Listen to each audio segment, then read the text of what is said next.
ராமேஸ்வரத்திலிருந்து சென்னைக்கு ரயிலில் படியில் அமர்ந்து பயணம் செய்த நபர் தவறி கீழே விழுந்ததில் பரிதாபமாக உயிரிழந்தார்.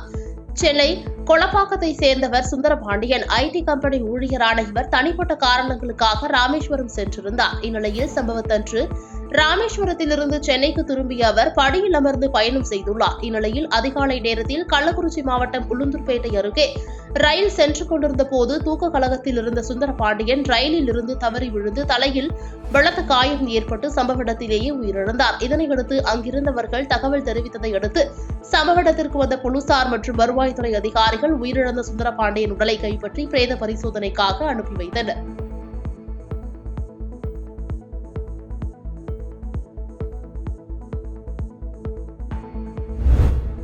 தேர்தல் தேதி எப்போது அறிவிக்கப்பட்டாலும் அதனை எதிர்கொள்ள அதிமுகவினர் தயாராக இருக்க வேண்டும் என அதிமுக பொதுச் செயலாளர் எடப்பாடி பழனிசாமி தெரிவித்துள்ளார். அதிமுக சேலம் புறநகர் மாவட்ட கழகம் சார்பில் ஓமலூர் திண்டமங்கலம் புதியில் சமத்துவ பொங்கல் விழாவில் நடைபெற்றது. இதில் அதிமுக பொதுச் செயலாளர் எடப்பாடி பழனிசாமி கலந்து கொண்டு பொங்கல் பண்டிகையினை கொண்டாடினார். இதனைத் தொடர்ந்து விழாவில் பேசிய அவர் திமுகவின் 2 ஆண்டு சாதனை அவர்கள் கொள்ளையடித்ததுதான் என விமர்சித்தார். மேலும் திமுக அமைச்சர்கள் சிலர் சிறையில் இருக்கும் நிலையில் வரும் நாட்களில் பல அமைச்சர்கள் சிறைக்கு செல்வார்கள் எனவும் கூறினார். முதலமைச்சர் மு.க.ஸ்டாலின் தலைமையிலான திமுக ஆட்சியை மிகவும் மோசமான ஆட்சியாக மக்கள் பார்ப்பதாகவும் தேர்தல் தேதி எப்போது அறிவிக்கப்பட்டாலும் அதனை எதிர்கொள்ள அதிமுகவினர் தயாராக இருக்க வேண்டும் என்று கூறினார்.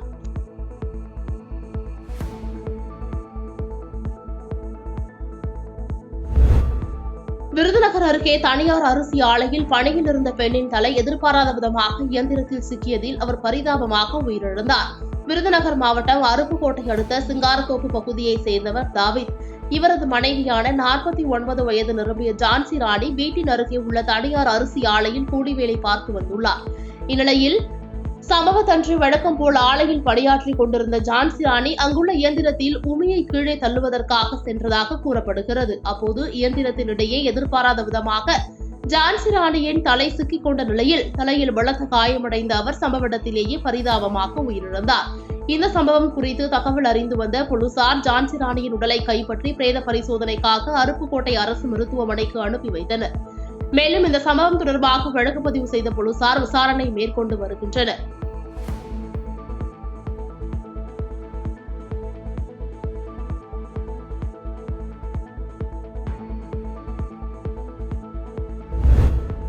பிரதம மந்திரியின் மலைவாழ் பழங்குடியினரின் நலன் காக்கும் பெருந்திட்டத்தின் கீழ் 1 லட்சம் பயனாளிகளுக்கு இலவச வீடு கட்டும் திட்டத்திற்கு முதல் தவணை நிதியை காணொலி வாயிலாக பிரதமர் நரேந்திர மோடி வழங்கினார்.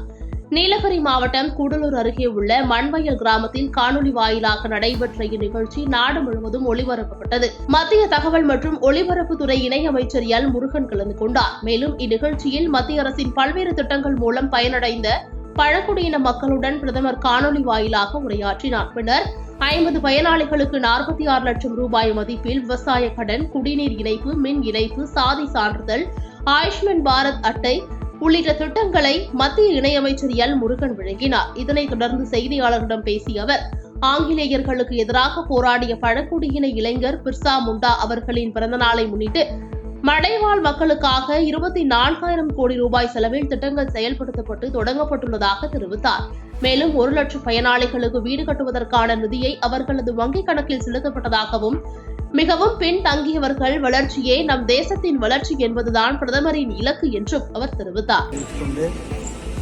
மாண்புமிகு பாரத பிரதமர் திரு நரேந்திர மோடிஜி அவர்கள் கடந்த நவம்பர் 15ஆம் தேதி அன்றைக்கு ஜார்க்கண்ட் மாநிலத்தில், அதாவது குறிப்பாக பிர்சா முண்டா என்று சொல்லக்கூடிய பழங்குடியின இளைஞர் பிரிட்டிஷ், அதாவது ஆங்கிலேயர்களுக்கு எதிராக போராடி அவருடைய நினைவாக அவருடைய பிறந்த தினத்தில் 2021 ஆதிவாசி கௌரவ தினம் அறிவிக்கப்பட்டது.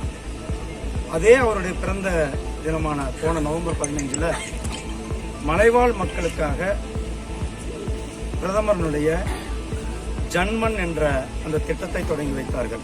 பாதகம் செய்பவரை கண்டால் நாம் பயங்கொள்ளலாகாது பாப்பா, மோதி மிதித்து விடு பாப்பா, அவர் முகத்தில் உமிழ்ந்து விடு பாப்பா.